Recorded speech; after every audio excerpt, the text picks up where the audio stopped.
الشیطان اللعین الرجیم بسم اللہ الرحمن الرحیم الحمد للہ رب العالمین والصلاة والسلام علی اشرف الانبیاء والمرسلین سیدنا و مولانا ابی القاسم محمد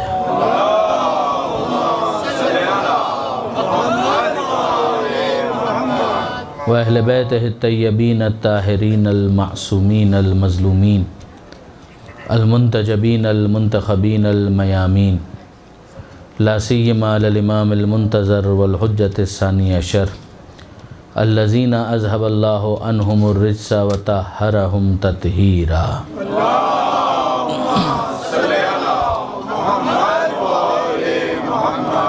واللعنة الدائمة الباقية على أعدائهم أجمعين من يوم ظلمهم إلى قيام يوم الدين اللهم إنا نرغب إليك في دولة كريمة تعز بها الإسلام وأهله وتذل بها النفاق وأهله وتجعلنا فيها من الدعاة إلى طاعتك والقادة إلى سبيلك وترزقنا بها كرامة الدنيا والآخرة رب اشرح لي صدري ويسر لي أمري واحلل عقدة من لساني يفقهوا قولي واجعلني خالصا لوجهك الكريم يا الله صلوات على محمد وعلى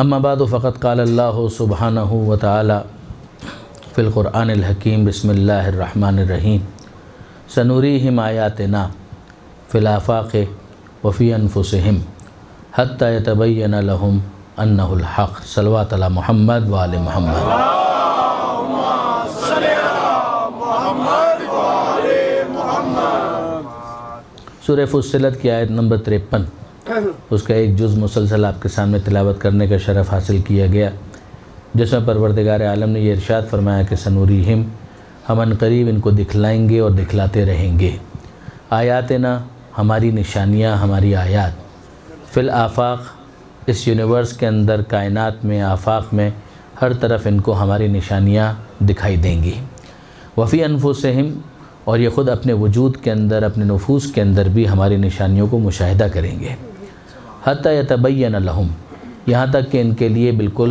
واضح ہو جائے گا انہ الحق، خداوند متعال کا وجود حق ہے، اس میں کسی قسم کے شبہ کی کوئی گنجائش نہیں ہے۔ اولم یکفی بربک انہ علی کل شیء شہید، اب اس کے بعد یہ جملہ آگے بڑھتا ہے اور یہ آیت مکمل ہوتی ہے۔ پروردگار فرماتا ہے کہ کیا تمہارا رب کافی نہیں ہے اس بات کے لیے کہ ہر چیز کے اوپر وہ گواہ ہے؟ یہیں سے آپ اندازہ کیجئے برادران عزیز کہ وہ کافی ہے اور ہر چیز کے اوپر گواہ ہے، مگر اس کے بعد پروردگار عالم نے کاندھوں پر بھی 2 گواہوں کو بٹھایا ہوا ہے۔ پروردگار عالم نے ان فرشتوں کی ذمہ داری یہی لگائی ہے کہ وہ لکھیں، تحریر کریں، تمام تر اعمال جو انسان کر رہا ہے ان کو وہ محفوظ کرے، اچھے اعمال کر رہا ہے تو اس کو بھی محفوظ کرے، برے اعمال کر رہا ہے تو اس کو بھی محفوظ کرے۔ اب آپ غور فرمائیے، یہ 2 فرشتے ہو گئے۔ پھر اس کے بعد پروردگار عالم نے خود نبیوں کے بارے میں یہ ارشاد فرمایا، کیف اذا جئنا من کل امت بشہید، پھر وہی لفظ استعمال ہوا کہ کیا کیفیت ہوگی جب ہم ہر امت میں سے ایک گواہ کو بلائیں گے، وجئنا بک علی ہؤلاء شہیدا، اور اے حبیب ان تمام گواہوں کے اوپر ہم آپ کو گواہ بنائیں گے۔ اب آپ غور کیجئے اس بات پر کہ وہ خدا جو اپنے بارے میں یہ اعلان کر رہا ہے الم یکفی بربک، کہ تمہارا رب کافی نہیں ہے گواہی کے لیے، یقیناً وہ کافی ہے گواہی کے لیے، مگر اس کے نظام کو سمجھیے اور اس کے ڈیزائن کو سمجھیے کہ پروردگار کافی ہونے کے باوجود اگر کسی کو اعزاز دینے کے لیے گواہ بنانا چاہتا ہے تو نہ آپ کو اعتراض کا حق ہے نہ مجھے اعتراض کا حق ہے۔ یہ پروردگار کا فیصلہ ہے، یہ پروردگار عالم کیا ایک ڈیزائن ہے کہ جس کے اندر سمجھنے والی بات یہ ہے۔ خداوند متعال کو ان فرشتوں کی گواہی کی بھی کوئی ضرورت نہیں ہے، مگر پروردگار نے ایک نظام رکھا ہے نا۔ پروردگار عالم چاہے تو بغیر کسی کے اپنے تمام کاموں کو انجام دے سکتا ہے، اور بے شک وہ انجام دیتا ہے، مگر اگر وہی پروردگار بارش برسانے کے لیے کسی فرشتے کو مقرر کر دے تو آپ کو کیا اعتراض ہو سکتا ہے؟ اگر وہی پروردگار وحی کو نازل کرنے کے لیے جبریل کو مقرر کر دے تو آپ کو کیا اعتراض ہو سکتا ہے؟ اگر وہی پروردگار روح قبض کرنے کے لیے ملک الموت کو مقرر کر دے تو آپ کو کیا اعتراض ہو سکتا ہے؟ جب ان تمام فرشتوں کا وسیلہ ہونا سمجھ میں آ جائے گا تو علی کا وسیلہ ہونا سمجھ میں نہ آئے یہ ممکن نہیں رہے گا۔ درود بھیجیے گا محمد و آل محمد۔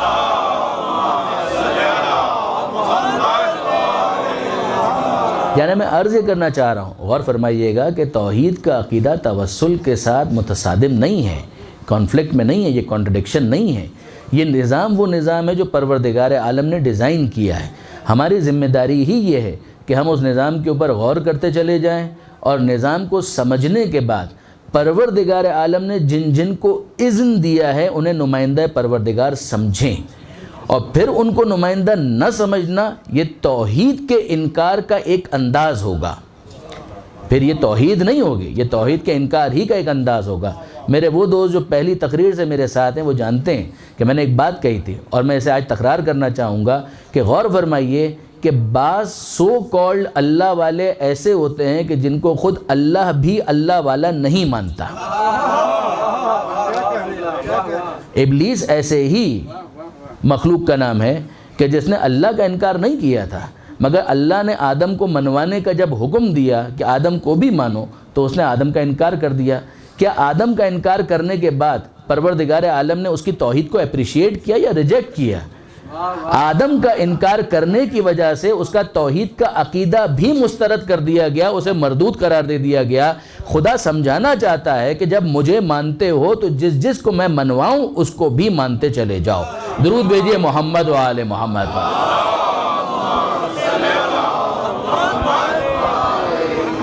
آج آپ برادران عزیز ذرا دیکھیے، اس رخ پر غور کیجئے گا۔ اگر پروردگار عالم کو وسیلے کا بالکل انکار کرنا ہوتا، ایبسولوٹلی اگر پروردگار عالم کو وسیلوں کا انکار کرنا ہوتا تو یقین جانیے کہ پروردگار عالم نشانیوں کو درمیان میں واسطہ قرار نہ دیتا۔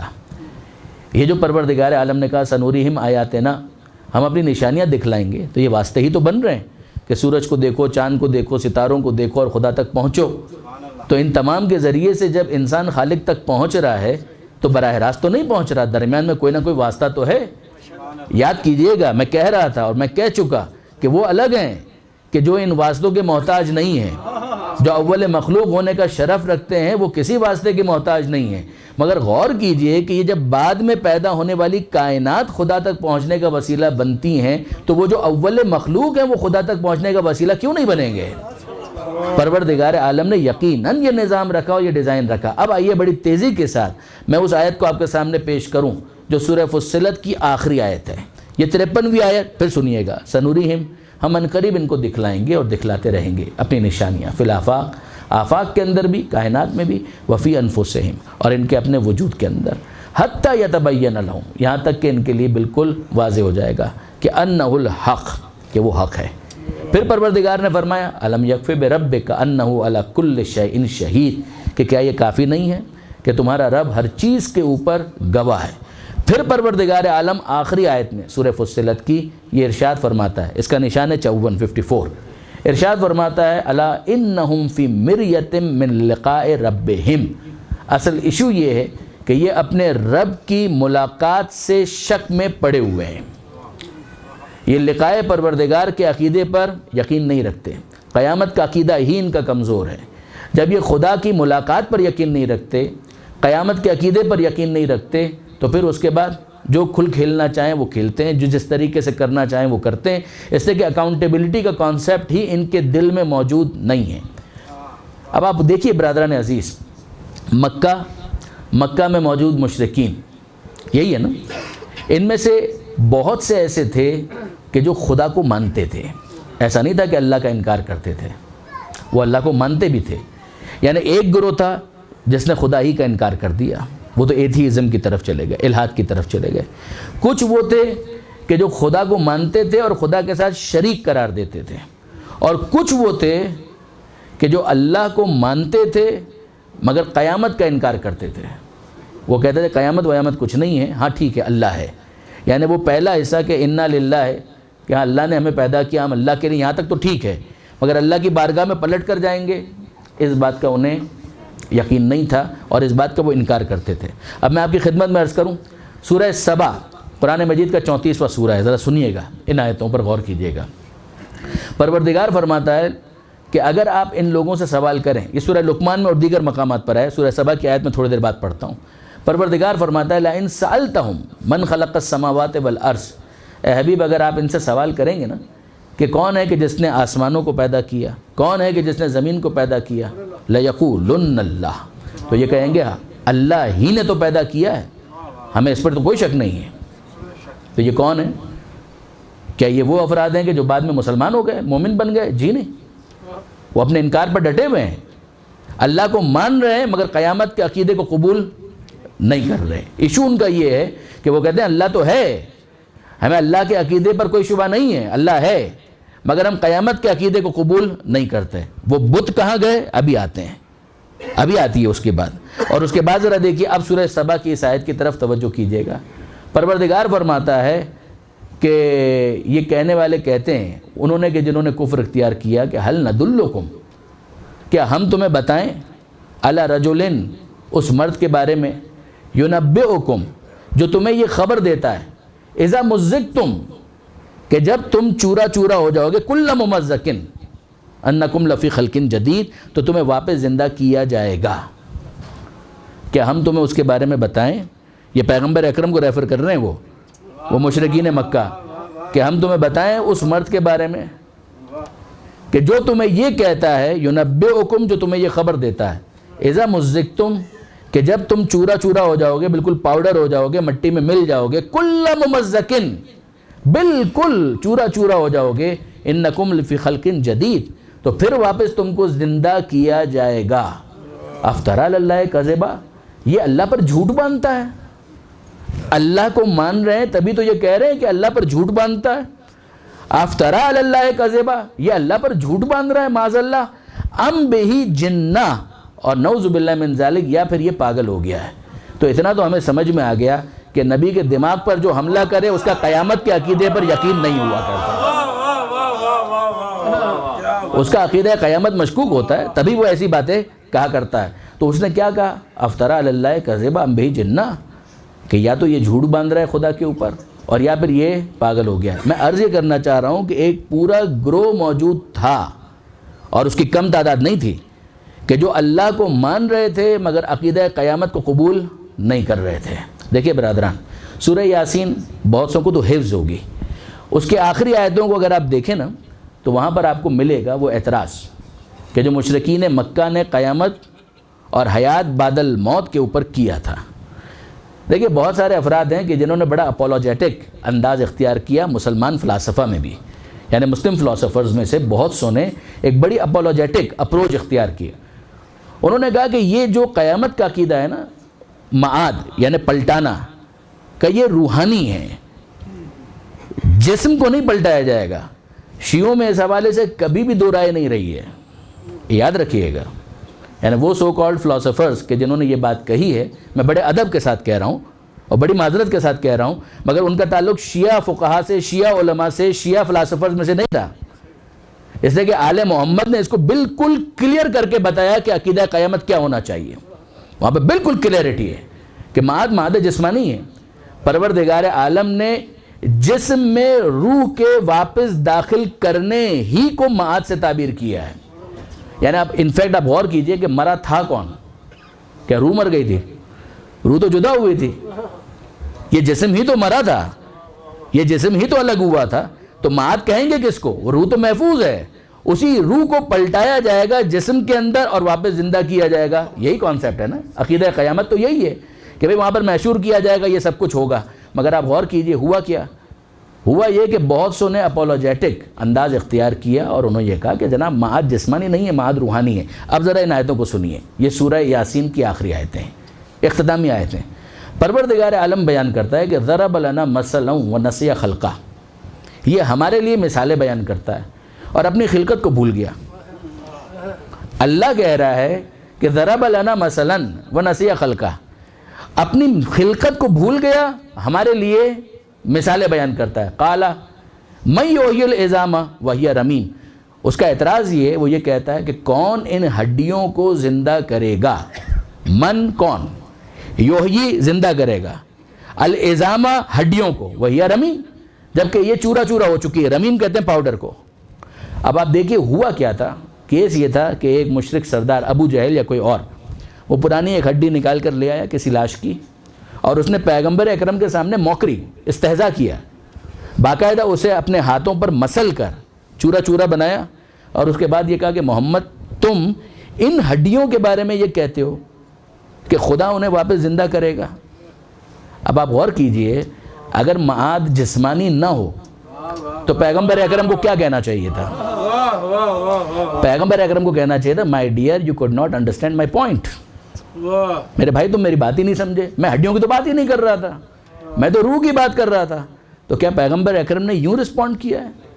پیغمبر اکرم نے یوں جواب دیا ہے؟ اچھا پیغمبر کو بھی چھوڑیے، قرآن کیا کہہ رہا ہے واپس سنیے، اعتراض کیا کوٹ کیا؟ من یحیی العظام، ہمارے لیے مثالیں بیان کرتا ہے، اور اپنی خلقت کو بھول گیا، نسیٰ خلقہ، کیا کہا اس نے؟ قالا من یحیی العظام، کون ہے کہ جو ان ہڈیوں کو زندہ کرے گا؟ وہی رمیم، جبکہ یہ چورا چورا ہو چکی ہیں۔ قل، اے حبیب اس سے کہہ دیجئے، یحییھا الذی انشأھا اول مرہ، ابھی کم سے کم یہ ہڈیوں کا چورا تو موجود ہے، اسے وہی زندہ کرے گا جس نے اس وقت زندہ کیا تھا جب یہ چورا بھی موجود نہیں تھا۔ یعنی وہ جو عدم کے پردے کو چاک کر کے دولت وجود دے سکتا ہے، وہ ان ہڈیوں کے چوروں کو واپس زندہ کر دے، اس میں حیرت کیا ہے۔ درود بھیجئے محمد و آل محمد۔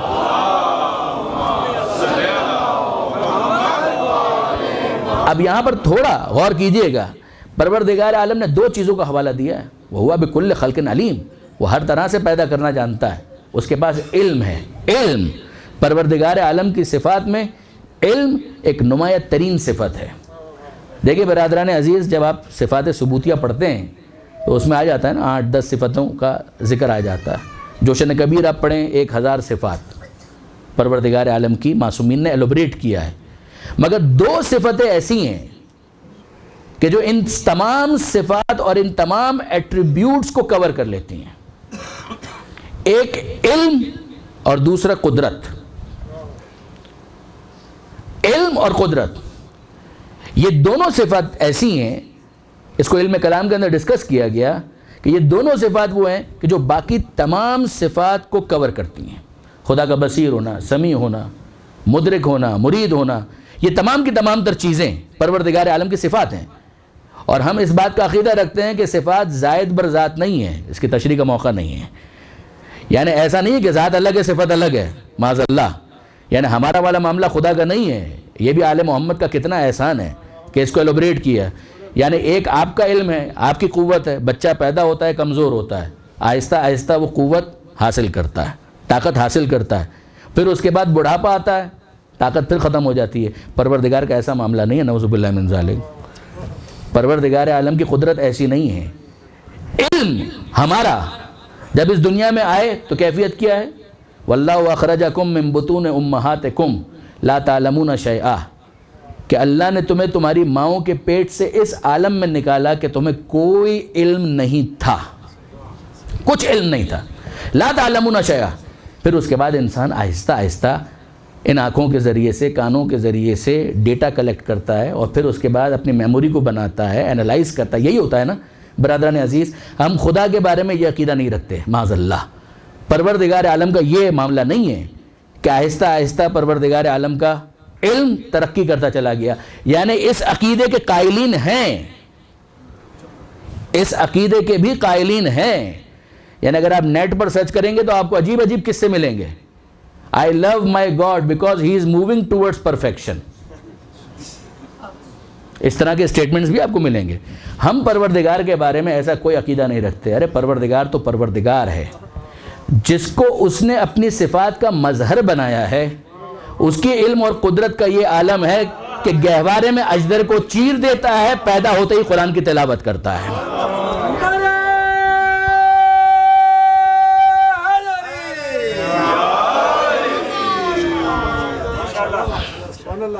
وہ بکل خلق علیم، وہ ہر طرح سے پیدا کرنے کا علم رکھتا ہے۔ پھر اس کے بعد پروردگار عالم نے اپنی قدرت کا حوالہ دیا، جہاں پر سورہ یاسین مکمل ہو جاتا ہے، کن فیکون، انما امرہ اذا اراد شیئا ان یقول لہ کن فیکون، کہ بس اس کا کام یہ ہے کہ کن کہے اور وہ چیز ہو جائے۔ اور اس کی تشریح ہو چکی کہ لفظوں میں طاقت نہیں ہے کہ اس کی قدرت کو سمجھا سکے، ورنہ وہ کن کہنے کا بھی محتاج نہیں ہے۔ دیکھیے برادران، کیس یہ ہے کہ ہم تو بڑی محدود قدرت رکھتے ہیں نا، بڑا محدود علم ہمارے پاس ہے، مگر ہمارا بھی معاملہ یہی ہے۔ اگر آپ کے پاس ریسورسز ہوں مگر کیسے اس کام کو کیا جائے علم نہ ہو، تو آپ ان ریسورسز کا کیا کریں گے؟ ٹولز آپ کے پاس موجود ہیں، ٹولز موجود ہیں، مگر ان کو آپریٹ کیسے کرتے ہیں آپ کو نہیں آتا، آپ کے پاس علم نہیں ہے، تو آپ کیسے اس کام کو انجام دیں گے؟ بڑی بڑی باتوں کو چھوڑ دیجئے، جانے دیجئے، ہم ایٹم بم کی بات نہیں کرتے، ہائیڈروجن بم کی بات نہیں کرتے۔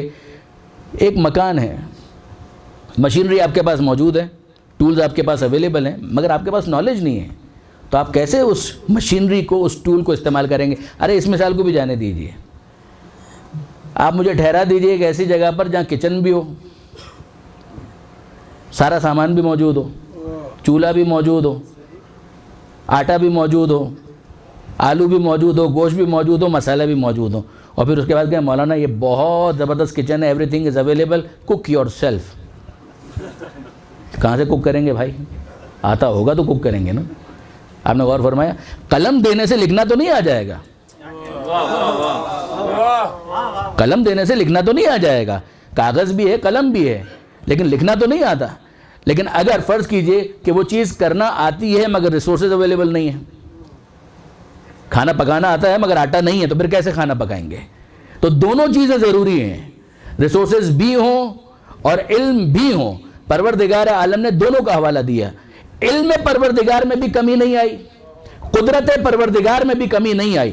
وہ خدا جو عدم سے وجود کی دولت دے سکتا ہے، وہ مرنے کے بعد تمہیں واپس زندہ کیوں نہیں کر سکتا؟ یہ وہ نقطہ ہے کہ جس کے اوپر پروردگار عالم نے اصرار کیا ہے مشرکین مکہ کے سامنے۔ قرآن مجید کو آپ کھول کر دیکھیے، آپ کو کئی آیتیں اس حوالے سے نظر آئیں گے۔ تو اب مشرکین مکہ کا مزاج آپ کو سمجھ میں آیا؟ کچھ وہ ہیں وہاں کے رہنے والے اس آبادی کے اندر جو خدا کے منکر ہیں، ان کے سامنے پروردگار عالم نے کائنات میں نشانیوں کا حوالہ دیا کہ خدا تک تو پہنچو۔ کچھ وہ ہیں کہ جو خدا کو مان رہے ہیں مگر قیامت کے عقیدے کا انکار کر رہے ہیں، ان کو یہ سمجھایا جا رہا ہے کہ قیامت کیوں کر ہوگی، کیسے ممکن ہے، خالی اس کی پاسبلٹی کو ایکسیپٹ تو کرو۔ اور کچھ وہ ہیں کہ جو پروردگار عالم کے ساتھ شریک بھی قرار دیتے ہیں، اور ان میں سے بہت سے وہ ہیں کہ جو اللہ کو بڑا خدا مانتے ہیں اور پھر اس کے بعد چھوٹے چھوٹے بہت سارے خداؤں کے قائل ہیں۔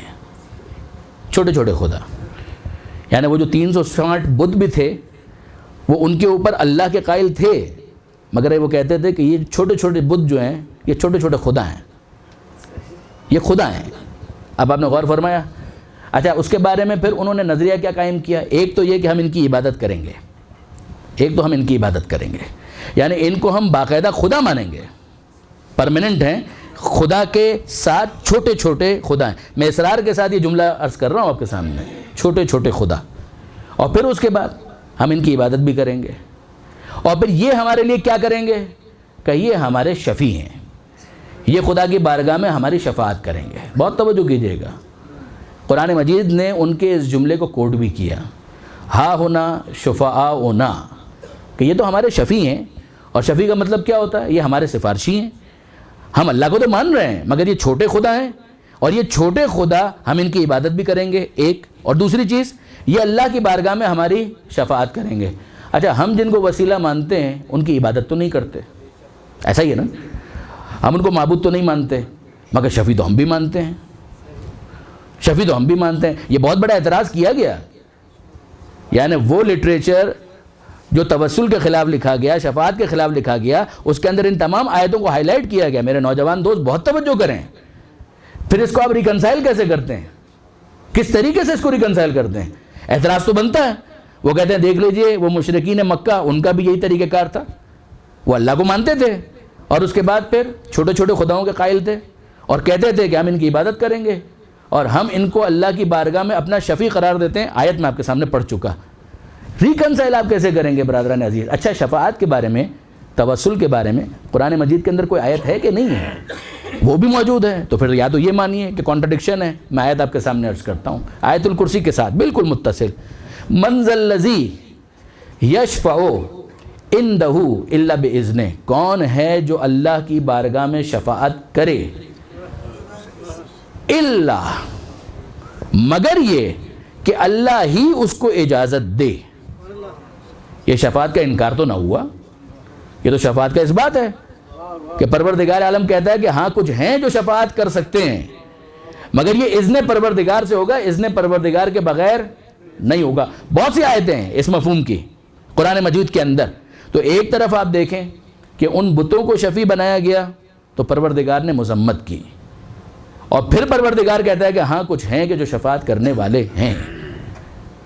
اچھا توسل کے بارے میں قرآن مجید میں سورہ مائدہ، 5واں سورہ قرآن مجید کا، سورہ فاتحہ، بقرہ، آل عمران، نساء اور مائدہ، 5واں سورہ، آیت کا نشان 35، بہت مشہور آیت، یا ایھا الذین آمنوا اتقوا اللہ، اے ایمان لانے والوں اللہ کا تقوی اختیار کرو، وابتغوا الیہ الوسیلہ، اور اللہ تک پہنچنے کے لیے وسیلہ تلاش کرو۔ یہ آیت بھی آپ کے سامنے ہے، وہ عقیدہ بھی آپ کے سامنے ہے۔ ریکنسائل آپ کیسے کرتے ہیں ان آیتوں کے درمیان؟ اور پروردگار عالم یہ چیلنج کر چکا ہے کہ یہ اگر اللہ کا کلام نہ ہوتا لوجدوا فیہ اختلافا کثیرا، تو یہ اس کے اندر اختلاف پاتے، تو یہ اختلاف تو آ گیا۔ ایک طرف شفاعت کی مذمت کی جا رہی ہے، ایک طرف وسیلوں کی مذمت کی جا رہی ہے، اور دوسری طرف کہا جا رہا ہے کہ ہاں شفاعت ہو سکتی ہے مگر اللہ اجازت دے تو وسیلہ تلاش کرو۔ ریکنسائل آپ کیسے کرتے ہیں برادران عزیز؟ ایک ہی لفظ پر اگر آپ غور کریں تو یہ ریکنسیلیشن آسانی کے ساتھ سمجھ میں آ جائے گا۔ پروردگار عالم نے وسیلہ بنانے کا حکم نہیں دیا ہے، وسیلہ تلاش کرنے کا حکم دیا ہے۔ پروردگار عالم نے وسیلہ بنانے کا حکم نہیں دیا ہے کہ تم اپنی مرضی سے کوئی بھی بت تراشو اور خدا کے سپرد کر دو، منڈ دو خدا کے اوپر کہ اللہ نے ان کو بنایا۔ آپ کو حق کس نے دیا بنانے کا؟ آپ کو کس نے حق دیا کہ آپ کسی کو وسیلہ بنائیں؟ آپ کو کس نے اس بات کا حق دیا؟ بنائے گا پروردگار۔ ہمیں جو حکم دیا گیا ہے وہ بنانے کا نہیں ہے، وابتغوا، تلاش کرنے کا حکم دیا گیا ہے۔ تلاش اسی کو کیا جائے گا جو پہلے سے موجود ہوگا۔ بنانے کا کام اس کا ہے، تلاش کرنے کا کام تمہارا ہے۔ اور اب ذرا آیتوں پر آپ غور کیجئے۔ پروردگار آدم کو بناتا ہے تو کیا ارشاد فرمایا؟ انی جاعل فی الارض خلیفہ، میں زمین میں خلیفہ بنا رہا ہوں، بنانا میرا کام ہے۔ ابراہیم علیہ السلام کی امامت کا اعلان کیا، انی جاعلک للناس اماما، اے ابراہیم میں تمہیں انسانوں کے لیے امام بنا رہا ہوں۔ حد یہ ہے کہ پیغمبر اکرم نے بھی جب اعلان کیا ہے نا تو بنانے کا اعلان نہیں کیا، یہ نہیں کہا انی جاعل فیکم الثقلین، میں تمہارے درمیان دو چیزیں بنا کر جا رہا ہوں، نہیں، بنانے کا کام میرا نہیں ہے، بنایا اس نے ہے، انی تارکن، میں تو بس چھوڑ کر جا رہا ہوں۔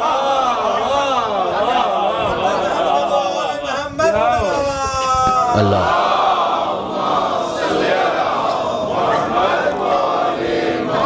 اب میں آپ سے سوال کرتا ہوں کہ جن کو بنانے کا حق رسول اللہ کو نہ ہو وہ خاطی امت کے سپرد کیسے کر جائیں گے کہ تم اپنی مرضی سے کسی کو بھی بنا لو؟ انی جاعل فیکم الثقلین نہیں ہے، یہ آپ دیکھ ڈالی، انی تارکن، میں تمہارے درمیان چھوڑ کر جا رہا ہوں۔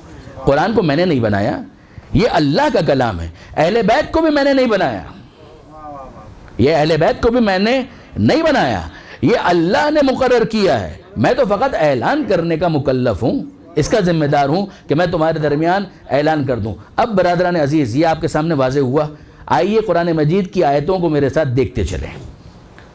میں قرآن مجید کا ایک طالب علم ہوں، قرآن مجید پڑھنا سمجھنا یہ ایک میری کوشش ہے، ایک طالب علم کی حیثیت سے یہ میری ذمہ داری بھی ہے۔ آئیے ذرا ہم قرآن مجید کو دیکھیں اور چیک کریں کہ کیا واقعاً پروردگار عالم وسیلے کا قائل نہیں ہے؟ کچھ آیتیں پیش کر چکا، مزید دیکھیے، وابتغوا الیہ الوسیلہ، اللہ تک پہنچنے کے لیے وسیلہ تلاش کرو، یہی ہے نا۔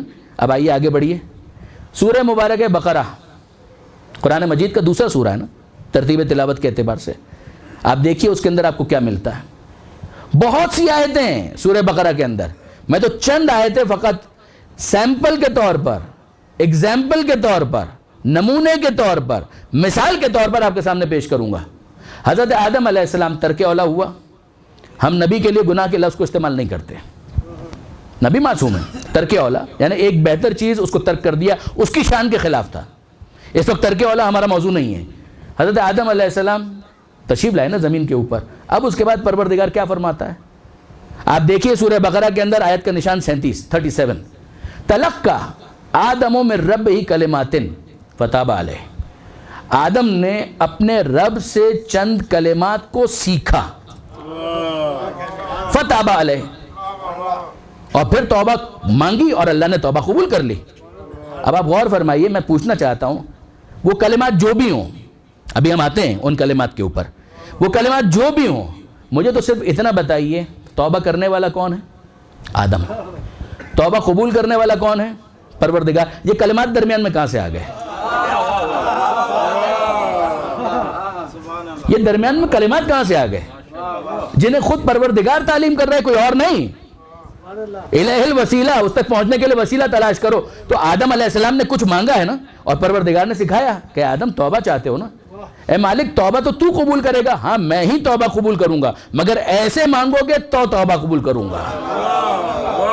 کچھ کلمات ہیں وہ پروردگار نے سکھائے۔ تلقى آدم من ربہ کلمات، آدم نے اپنے رب سے کلمات کو سیکھا، فتاب علیہ، اللہ نے ان کی توبہ کو بعد میں قبول کیا۔ اب وہ کلمات کیا ہیں یہ تو معمہ رہ گیا نا۔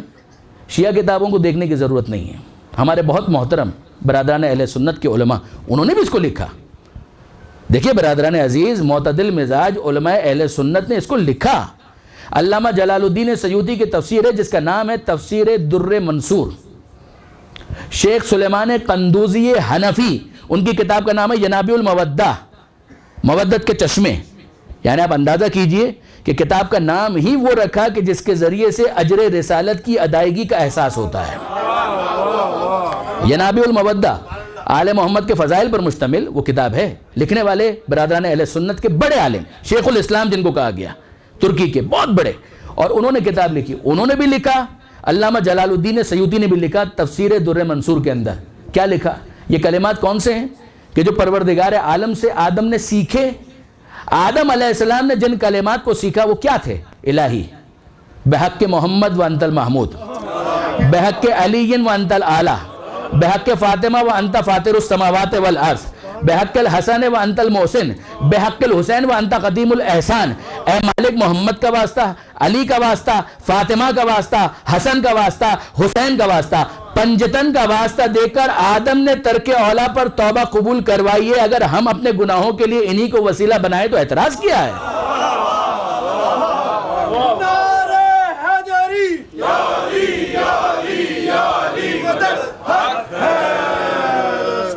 آپ نے غور فرمایا برادران عزیز؟ فَتَلَقَّى آدَمُ مِن رَبِّهِ کلمات، آدم نے اپنے رب سے کلمات کو سیکھا۔ یہیں پر ایک اور بات کی طرف بھی توجہ کریں، جس طرح سے رب کا لفظ کیوں آیا؟ جس طرح سے خدا کے رب ہونے کا تقاضا ہے کہ جسم دیا ہے تو وہ روٹی بھی دے، اس نے جسم دیا ہے پیاس رکھی ہے وہ پانی بھی دے، تو جس طرح سے اس کے رب ہونے کا تقاضا ہے کہ وہ جسم کے تقاضوں کو پورا کرے، اسی طرح سے اس کے رب ہونے کا تقاضا ہے کہ اگر گنہگار اپنی مغفرت چاہتا ہے تو وسیلوں کا تعارف کروائے۔ ربوبیت کا حوالہ دیا ہے۔ اور اب اس کے بعد آگے بڑھیے، یہی سورہ بقرہ، ابھی تو کہیں اور ہم جا بھی نہیں رہے، یہی سورہ بقرہ حضرت موسیٰ علیہ السلام، بنی اسرائیل کا قضیہ شروع ہوتا ہے۔ دیکھیں سورہ بقرہ کو بقرہ کیوں کہا گیا؟ بقرہ گائے کو کہتے ہیں، قاؤ، ٹھیک ہے۔ آج قرآن مجید کے کسی سورے کا اگر کوئی نام ہو تو یہ مطلب نہیں ہوتا ہے کہ پورا سورہ بس اسی نام کے گرد گھوم رہا ہے۔ چھوٹے سوروں میں ہوگا، بڑے سوروں میں ایسا نہیں ہے۔ سورہ بقرہ 286 آیتیں ہیں، تو صرف گائے کا ہی تذکرہ نہیں ہے، گائے کا تو ایک واقعہ ہے، مگر ذرا دیکھیے اس واقعے کے اندر ہو کیا رہا ہے، بہت توجہ کیجیے گا۔ پروردگار عالم نے حضرت موسیٰ علیہ السلام کو کسی وجہ سے، ایک قتل ہو گیا تھا، چلے بیک گراؤنڈ میں پہلے ہی عرض کر دوں، ایک قتل ہو گیا۔ کس نے وہ قتل کیا واضح نہیں تھا۔ مشیت پروردگار یہ تھی کہ قاتل کو ایکسپوز کیا جائے۔ وہ جس کا قتل ہو گیا وہ تو بیچارہ قتل ہو گیا، مقتول۔ وہ لوگ چاہ رہے ہیں چھپانا، تکتمون کا لفظ استعمال کیا ہے کہ تم چھپانا چاہ رہے تھے۔ قتلتم نفسا فادارأتم فیہا، تم نے ایک کو قتل کر دیا، چھپانا چاہ رہے تھے، معلوم نہیں ہو رہا تھا کہ وہ قاتل کون ہے، پھر پروردگار عالم نے کیا کیا؟ وہ پہلے کی آیتوں کے اندر آیا۔ حضرت موسیٰ یہ کہتے ہیں ان اللہ یأمرکم ان تذبحوا بقرہ، کہ اللہ نے تمہیں ایک حکم دیا ہے، اور وہ حکم کیا ہے؟ کہ جاؤ اور جا کر ایک گائے کو ذبح کرو۔ بہت توجہ کیجیے گا، ایک گائے کو ذبح کرو۔ ان لوگوں نے کہا کہ اے موسیٰ تم ہمارے ساتھ مذاق کر رہے ہو، اتتخذونا ہزوا، تم ہمارے ساتھ مذاق کر رہے ہو؟ یعنی اللہ یہ حکم دے رہا ہے کہ گائے کو ذبح کرو، گائے کے ذبح کرنے کا کیا اس حکم کے ساتھ تعلق ہے؟ ایک قتل ہو گیا ہے، اس کے ساتھ گائے کے ذبح کرنے کا کیا تعلق ہو سکتا ہے؟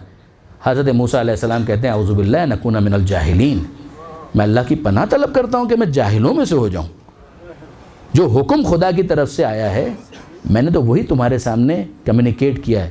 آپ اندازہ کیجئے بنی اسرائیل کتنی سرکش قوم ہے۔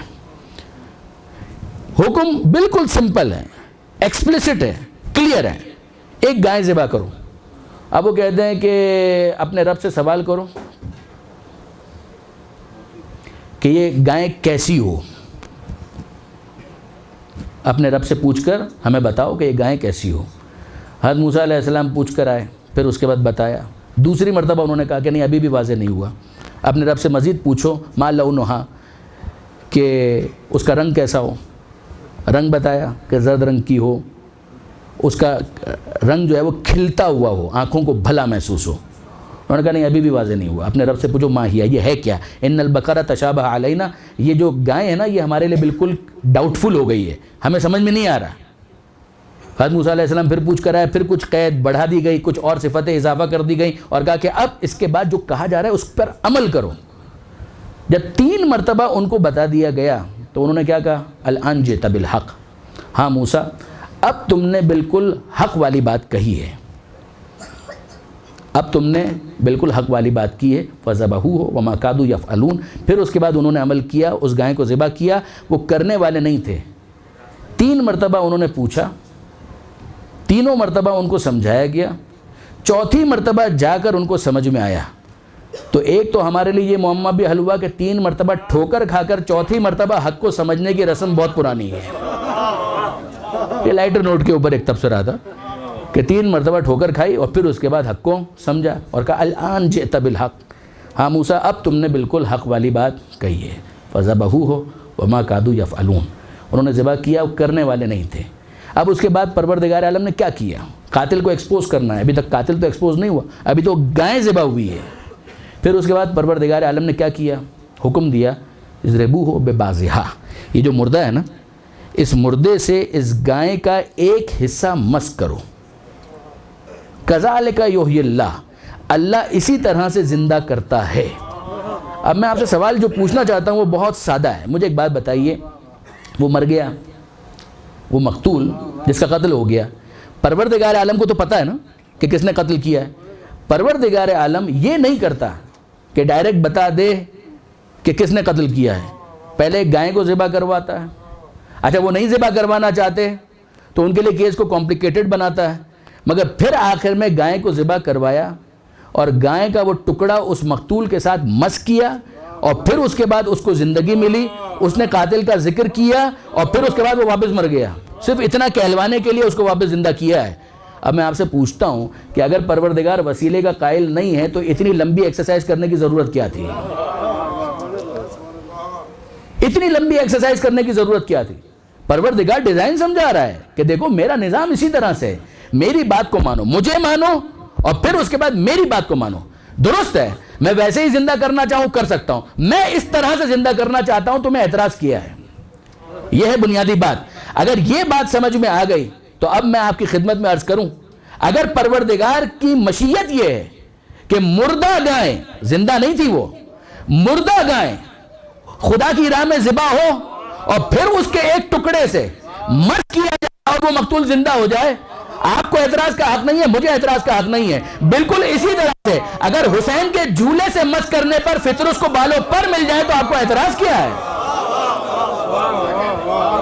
محمد و آل محمد بلندر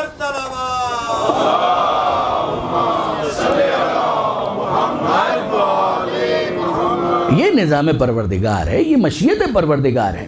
اگر آپ اپنی مرضی سے کسی گائے کو ذبح کریں اور کہیں کہ میں اس کو مس کروں گا تو یہ زندہ ہو جائے گا، یہ آپ کی خام خیالی ہے، آپ کو بنانے کا حق نہیں تھا۔ وَابْتَغُوا إِلَيْهِ الْوَسِيلَةَ، بنائے گا وہ، آپ کو ڈھونڈنے کا حکم دیا گیا تھا، تلاش کرو تلاش کرو۔ اچھا اب دیکھیے یہی سورہ بقرہ ہے، قرآن مجید میں مختلف سوروں میں آیا مگر سورہ بقرہ میں بھی آیا کہ موسیٰ سے قوم نے سوال کیا پانی کا، اِذِ اسْتَسْقَىٰ موسیٰ، موسیٰ نے پانی مانگا قوم کے لیے، قوم نے موسیٰ سے کہا اور موسیٰ نے پروردگار عالم کی بارگاہ میں ہاتھ پھیلا دیے۔ قوم کو بھی اتنا شعور تھا سرکش ہونے کے باوجود، پانی موسیٰ سے کیوں مانگ رہے ہیں؟ پروردگار عالم سے مانگیں، بے شک خدا دینے والا ہے، مگر جب نمائندہ درمیان میں موجود ہیں تو واسطے اور وسیلے کی اہمیت ہے نا۔ اِذِ اسْتَسْقَىٰ موسیٰ لِقَوْمِهِ، موسیٰ علیہ السلام نے اپنے قوم کی پیاس کو دیکھا، قوم ان کے پاس آئی، موسیٰ نے خدا کی بارگاہ میں ہاتھ پھیلا دیے، اور اب پروردگار عالم کیا کہتا ہے؟ اضرب بعصاک الحجر، اے موسیٰ ایک کام کرو، یہ جو عصا ہے نا اسے مارو پتھر کے اوپر، فانفجرت من اثنتا عشرۃ عینا، تو اس میں سے 12 چشمے پھوٹ پڑیں گے۔ میں پھر آپ سے سوال کر رہا ہوں، مجھے بتائیے یہ اتنے وسیلے درمیان میں کیوں رکھیں پروردگار نے؟ پروردگار تجھے پیاس بجھانی ہے، پانی نازل کر دے، ویسے ہی جاری کر دے؟ نہیں، پہلے تو موسیٰ درمیان میں سفارشی بنے، پھر اس کے بعد پروردگار عالم موسیٰ سے بھی یہ کہیں عصا کو اٹھاؤ، پھر اس عصا کو پتھر پر مارو، پھر اس میں سے پانی جاری ہوگا۔ اگر پروردگار توسل اور وسیلوں کا قائل نہ ہوتا تو یہ پوری ایکسرسائز نہ کروائی جاتی ہے۔ اور اب آئیے آخری ایک مثال میں آپ کی خدمت میں اور دوں آج کی حد تک، یہ بحث کل آگے بڑھے گی مگر ذرا غور فرمائیے گا اور اس رخ سے غور کریں۔ دیکھیں سورہ قصص قرآن مجید کا 28واں سورہ ہے، اس 28ویں سورے کے اندر پروردگار عالم نے حضرت موسیٰ علیہ السلام ہی کا ذکر کیا۔ آیت کا نشان 15ویں آیت، یعنی اسٹارٹ میں ہی آپ کو مل جائے گی۔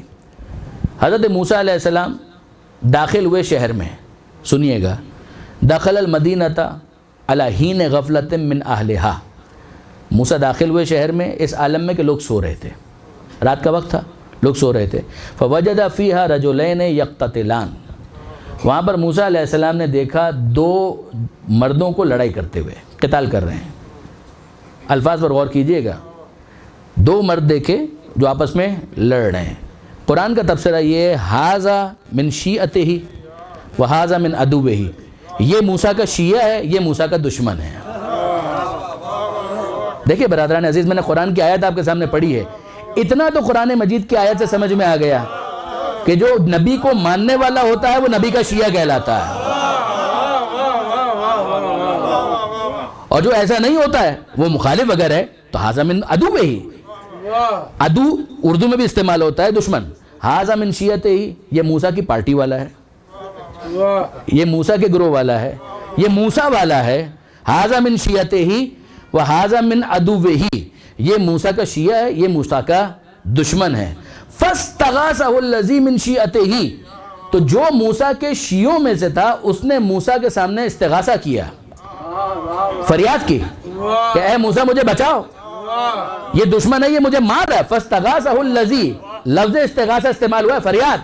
فاستغاثہ الذی من شیعتہ، وہ جو موسیٰ کے شیعوں میں سے تھا اس نے موسیٰ سے فریاد کی، تو یہ بھی ہم کو سمجھ میں آیا کہ جو جس کا شیعہ ہوتا ہے اس سے فریاد کرتا ہے۔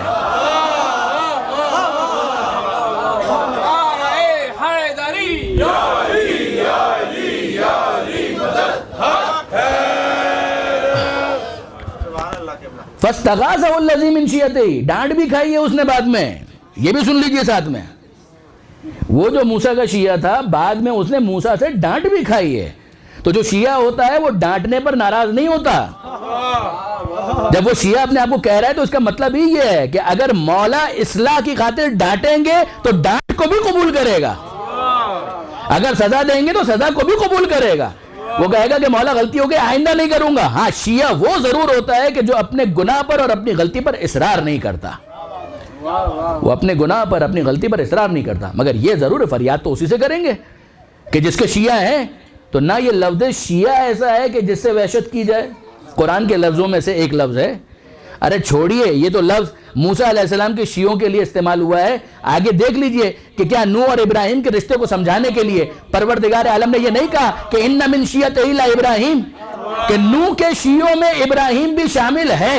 ارے دو نبیوں کی قربت کو سمجھانے کے لیے بھی جو لفظ استعمال کیا ہے وہ شیعت ہی کا لفظ ہے. درود بھیجئے محمد و آل محمد پر.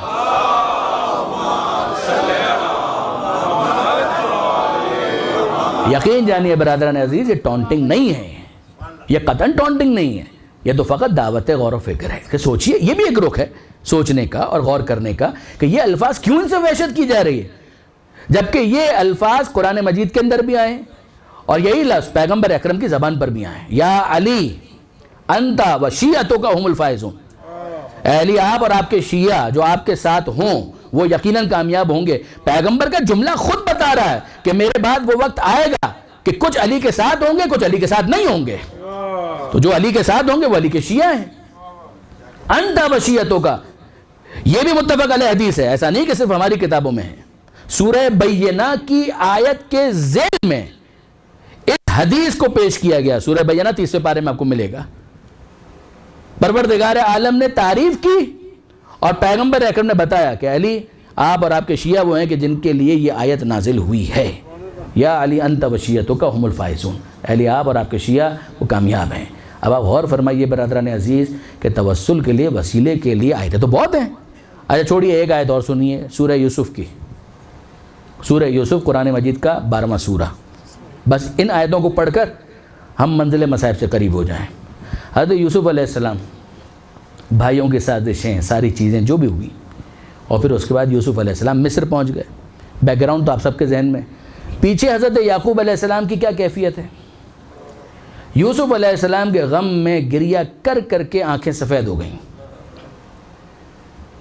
جو خود بہت بڑی دلیل ہے کہ گریہ کرنا، آنسو بہانا کوئی بدعت نہیں ہے، انبیاء کی سنت ہے.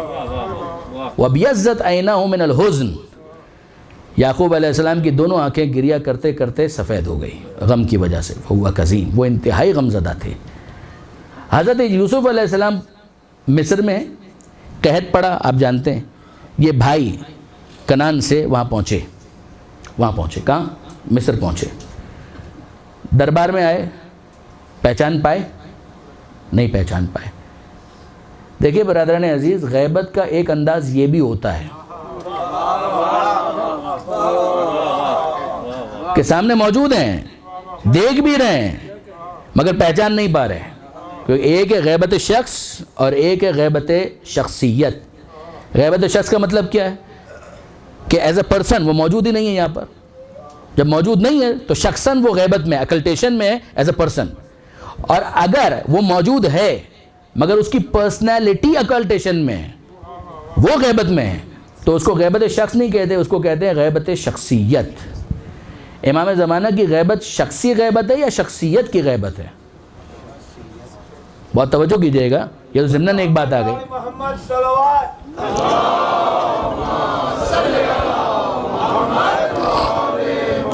دیکھیے برادران، آپ میں سے جتنے افراد یہاں پر سامنے موجود ہیں، سب کو تو میں بائی نیم نہیں جانتا، ٹھیک ہے نا. بعض افراد کو جانتا ہوں، بعض کو نہیں جانتا. اب آپ میں سے ڈاکٹر بھی ہوں گے، اب ان ڈاکٹر صاحب کو چھوڑ دیجئے، باقیوں کو تو میں نہیں جانتا. سب کو، ایک آدھ کو اور کو بھی جانتا ہوں ڈاکٹر صاحب کو، لیکن سب کو تو نہیں جانتا. آپ میں ڈاکٹر بھی ہوں گے، مجھے کیسے پتہ چلے گا؟ آپ نے سفید کوٹ پہنا ہوا ہے، اسٹیتھوسکوپ لگا ٹکایا ہوا ہے؟ نہیں. تو شخصاً آپ میرے سامنے موجود ہیں مگر آپ کی شخصیت پردہ غیبت میں ہے. میرے لیے واضح نہیں ہے کہ آپ کون ہیں. اتنا پتہ ہے کہ عزادار ہیں، امام حسین کے ماننے والے ہیں، اہل بیت کے گھرانے سے محبت کرنے والے ہیں، یہ مجھے معلوم ہے. مگر آپ کی پرسنالٹی ٹوٹلی میرے لیے واضح نہیں ہے، وہ غیبت میں ہے. حضرت حجت کے بارے میں جو غیبت کا کانسیپٹ ہے نا،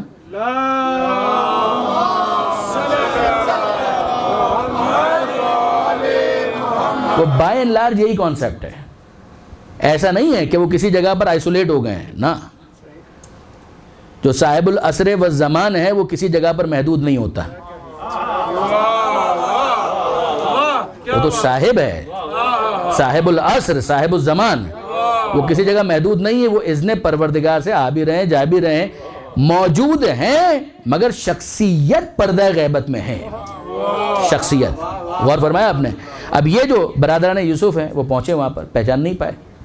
ایک ملاقات ہوئی، دوسری ملاقات ہوئی، آخری ملاقات میں حضرت یوسف علیہ السلام کہتے ہیں تمہیں یاد ہے کہ تم نے کیا کیا تھا یوسف کے ساتھ؟ تو وہ کہتے ہیں کہ انت یوسف، تم ہی یوسف ہو؟ کہا کہ ہاں میں ہی یوسف ہوں، موجود تھے مگر نہیں پہچان سکے۔ غور فرمایا آپ نے؟ اور پھر اس کے بعد حضرت یعقوب علیہ السلام کی خبر گیری، پتہ تو چل چکا ہے کہ آنکھیں اب بینا نہیں ہیں، بصیر نہیں ہیں، یعنی نظر نہیں آتا، نابینا ہو چکے ہیں۔ حضرت یوسف علیہ السلام نے آیت کا نشان 92، 93 اور پھر 96، آپ دیکھیے گا اس کے اندر آپ کو یہ ملتا ہے کہ نہیں، 92، 93 اور پھر 96 سبسیکوینٹلی آپ کو ملے گا کہ حضرت یوسف علیہ السلام نے ایک بات کی، اور وہ کیا تھی؟ اذهبوا بقمیصی ھذا، ایک کام کرو، جاؤ میری یہ قمیض لے کر جاؤ۔ بابا نابینا ہو گئے نا، میری یہ قمیض لے کر جاؤ۔ اذهبوا، یہ قرآن ہے، ابھی تو کوئی حدیث بھی نہیں ہے۔ اذهبوا بقمیصی ھذا، جاؤ میری قمیض لے کر جاؤ۔ فَأَلْقُوهُ عَلَى وَجْهِ أَبِي، میرے بابا کے چہرے پر اس قمیض کو ڈال دینا، یرتد بصیرا، بابا کی آنکھیں لوٹ آئیں گے۔ اذهبوا، جاؤ، بے قمیصی، میری قمیض کے ساتھ، ھذا، یہ والی قمیض، کوئی اور نہیں۔ فَأَلْقُوهُ عَلَى وَجْهِ أَبِي، اور یہ ڈال دو میرے بابا کے چہرے پر۔ جو آنکھیں کام نہیں کر رہی وہ واپس سے بینا ہو جائیں گے، وہ دیکھنے لگیں گے۔ اور واقعاً یہی ہوا۔ آیت نمبر 96 میں پروردگار نے کہا، وہ آیا، آنے والا، اور اس نے آ کر جناب یعقوب علیہ السلام کے چہرے پر قمیض کو ڈالا، فرتد بصیرا، اور یعقوب علیہ السلام کی آنکھیں آ گئیں۔ اگر پروردگار عالم توسل اور وسیلے کا قائل نہیں ہے تو یہ قمیض درمیان میں کیا کر رہی ہے؟ پھر اس کے بعد کیوں حیرت ہوتی ہے؟ اگر یوسف کی قمیض یعقوب کی آنکھوں سے مس ہو جائے تو آنکھیں واپس آ جاتی ہیں، اگر کسی بندہ مومن کی آنکھیں حسین کی زری سے مس ہو جائے اور اگر آنکھیں لوٹ آئیں تو حیرت کی کوئی بات نہیں ہے۔ یہ معجزات اگر نمودار ہوتے ہیں، امتحان اپنی جگہ پر ہے۔ یعقوب علیہ السلام نے کم امتحان دیا ہے، یوسف علیہ السلام نے کم امتحان دیا ہے، جدائی کو بھی برداشت کیا ہے۔ اتنے عرصے تک یعقوب علیہ السلام نے گریہ بھی کیا ہے، مگر وہ وقت آیا کہ پروردگار عالم کے اذن سے، حوالہ نہیں دیا ہے جناب یوسف علیہ السلام نے، مگر ہم جانتے ہیں کہ اذن پروردگار سے یہ سارے کام ہو رہے ہیں۔ عقیدے کے اندر، نیت میں اگر یہ چیز موجود ہے کہ یہ ساری طاقت خدا ہی کی طرف سے دی ہوئی ہے، ہمیں تلاش کرنے کا حکم دیا گیا ہے، بنانے کا حکم نہیں ہے۔ اگر بنایا جا رہا ہے تو یہ تو خدا کے اوپر مسلط کیا جا رہا ہے، لیکن اگر ایک انسان واقعاً ان وسیلوں سے قریب ہو جائے کہ جنہیں پروردگار عالم نے مقرر کیا ہے، تو اس میں کسی قسم کے شرک کی کوئی گنجائش نہیں ہے۔ یہ سب وہ ہے کہ جو نظام پروردگار کے اندر نافذ ہے، پروردگار کا سیٹ اپ ہے، پروردگار کا ڈیزائن ہے، اس ڈیزائن کو سمجھ کر انسان اپنے عقائد کی اصلاح کرے، بس اتنی سی بات ہے برادران عزیز۔ آج ہمیں اس کا ماتم کرنا ہے جو حسن کی یادگار ہے۔ خدا کیسوں کو وسیلہ بناتا ہے، ذرا دیکھ کے تو صحیح کہ یہ حسن کا بیٹا ہے، کتنا صاحب معرفت ہے، 13 برس کا سن۔ ابھی برادر عزیز سجاد شاہ صاحب بیان کر رہے تھے 13 یا 14 برس جناب قاسم علیہ السلام کی عمر ہے۔ لم یبلغ الحلم، بالغ نہیں ہوئے تھے اب تک، 15 سال کے نہیں ہوئے تھے۔ کربلا کے اندر حسن مجتبیٰ کے 2 اور بیٹے بھی تھے، حسن مثنی، عبداللہ ابن حسن، یہ بھی تھے، مگر جو قاسم کا معاملہ ہے وہ بہت یونیک ہے۔ امام حسن نے خود اپنی شہادت کے موقع پر، جبکہ زہر دیا جا چکا تھا، جگر کے ٹکڑے کٹ کٹ کے گر رہے تھے، اس وقت جناب فروا کو یہ وصیت کی تھی کہ اے فروا، اس بچے کا بھی خیال رکھنا اور اس تعویذ کا بھی خیال کرنا کہ جو میں قاسم کے بازو پر باندھ رہا ہوں، اور جب کبھی کوئی بہت بڑا مصیبت کا وقت آئے تو اس تعویذ کو کھول کر دیکھ لینا، ہدایت موجود ہوگی۔ حسن مجتبیٰ کی نگاہیں کہاں دیکھ رہی ہیں؟ اپنی شہادت کے موقع پر بھی حسن کی نگاہیں کربلا میں ہیں، کربلا مشاہدے میں ہے، کربلا تصور میں ہے، کربلا وجدان میں ہے حسن مجتبیٰ کے۔ اور عزیزان، شب عاشور آئی ہے۔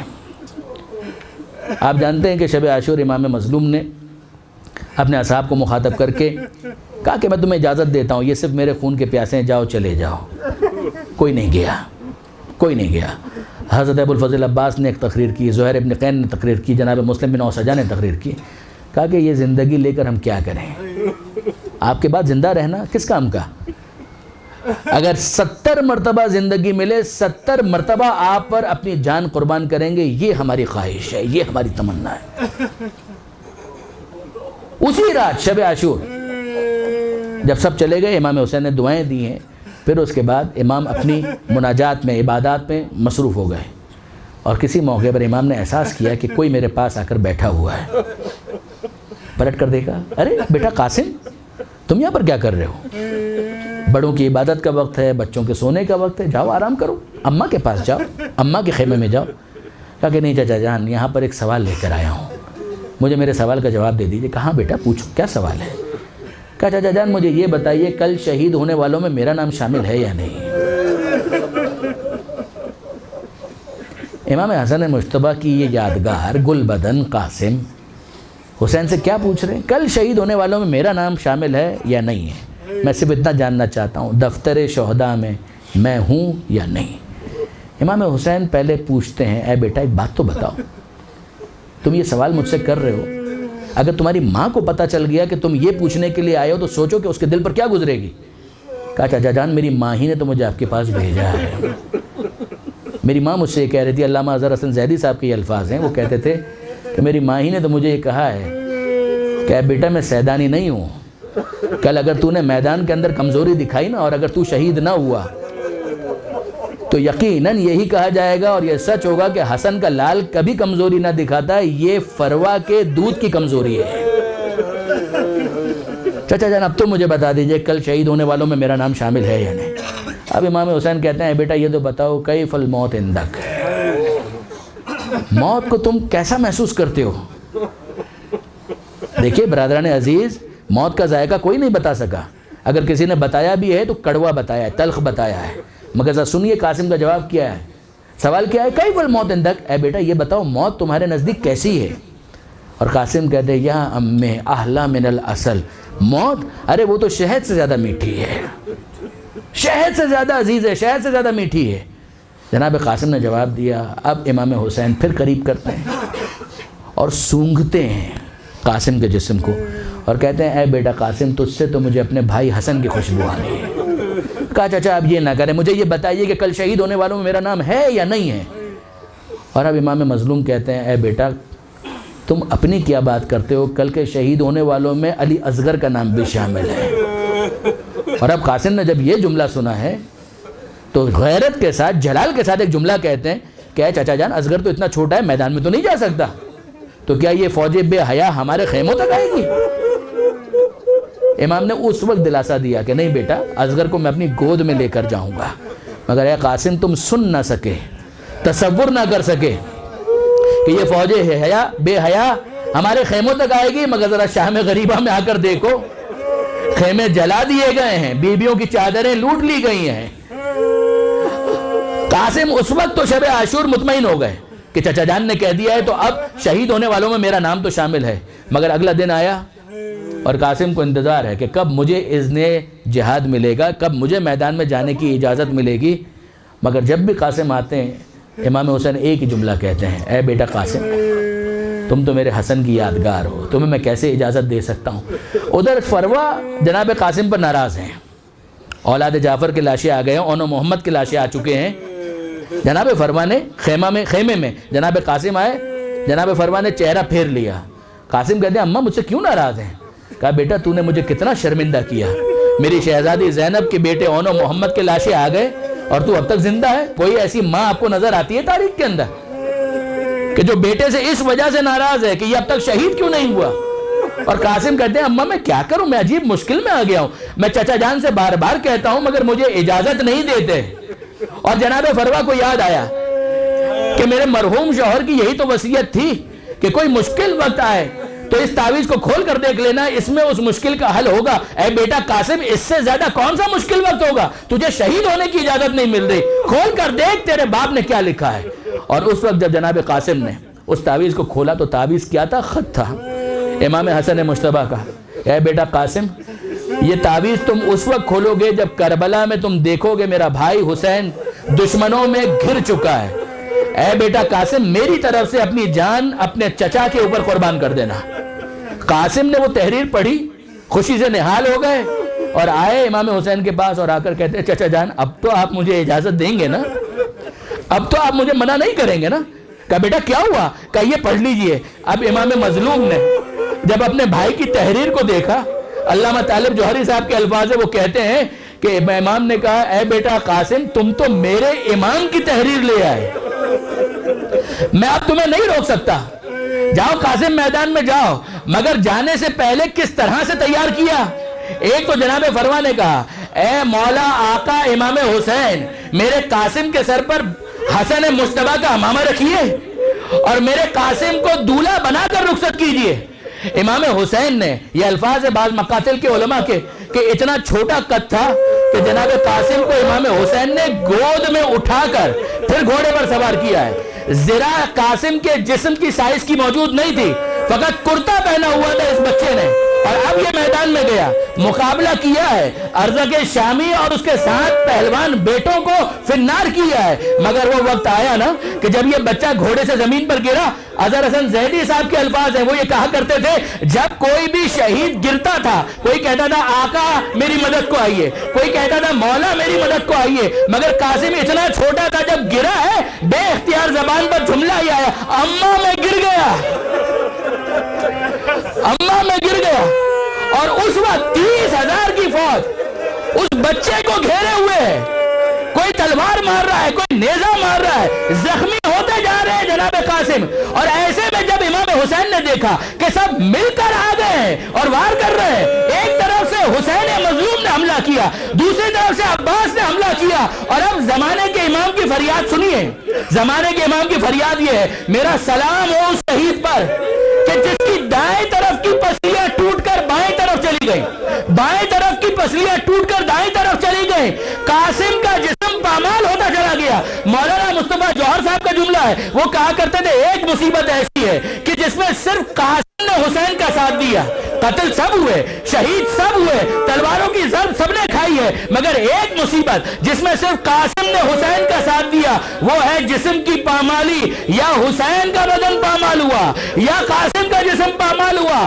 ہاں ایک فرق کے ساتھ حسین شہید ہونے کے بعد پامال ہوئے، قاسم ابھی زندہ تھا جب گھوڑے دوڑتے جا رہے تھے، یہ پسلیاں ٹوٹتی جا رہی تھی، قاسم کا جسم پامال ہو رہا تھا، حسین قریب آئے اور ایک جملہ کہا اے بیٹا قاسم تیرے چچا پر بہت شاخ ہے کہ تو مدد کے لیے بلائے اور تیرا چچا تیری مدد نہ کر سکے، مگر اب قاسم کے لاش کے ٹکڑوں کو جمع کریں تو کیسے، بکھرا ہوا لاشا ہے، حسین نے ابا کو بچھایا، قاسم کی لاش کے ٹکڑوں کو جمع کیا، اور جب لے کر پہنچے ہیں خیمے کے پاس عزیزوں تو جناب زینب نے کہا اے بھائیا یہ لاشا ہمارے حوالے کرو، ارے بیویاں ماتم کرنا چاہتی ہیں، حسین کہتے ہیں زینب آہستہ بولو ماں دیکھ نہیں سکے گی، فروا دیکھ نہیں سکے گی، ارے قاسم کا لاشا ٹکڑے ٹکڑے ہو چکا ہے، یہ جملہ خیمے کے اندر فروا نے سنا، باہر آئی اور کہا آقا ذرا مجھے دکھائیے تو صحیح میرا لال کس حال میں ہے، جب آبا کا دامن کھولا گیا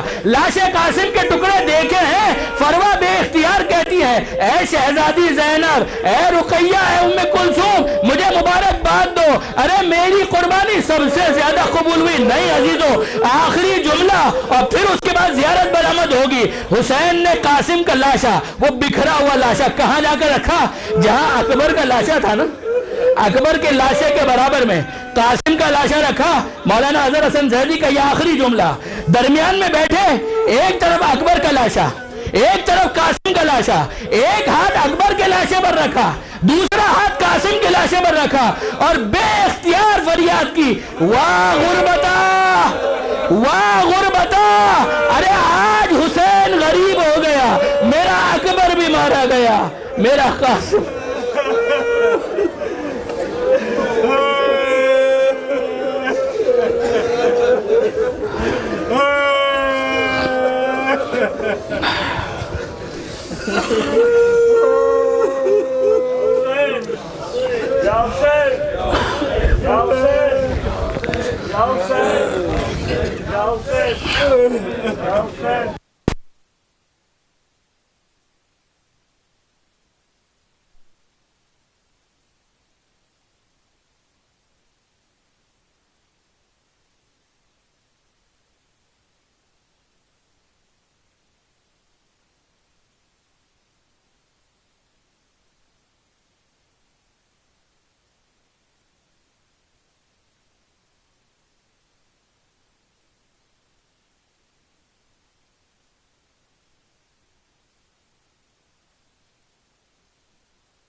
پر کی رو کر پکارے، میرے قاسم کی آتی ہے مہندی، لوگ کرتے ہیں کیوں آہوزاری، میرے قاسم کی آتی ہے مہندی، بیوہ شبر کی رو کر پکارے، میرے قاسم کی آتی ہے مہندی۔ جواب دیں، لوگ کرتے ہیں کیوں آہوزاری، میرے قاسم کی آتی ہے مہندی۔ قاسم کو یوں مشتبہ کی نہ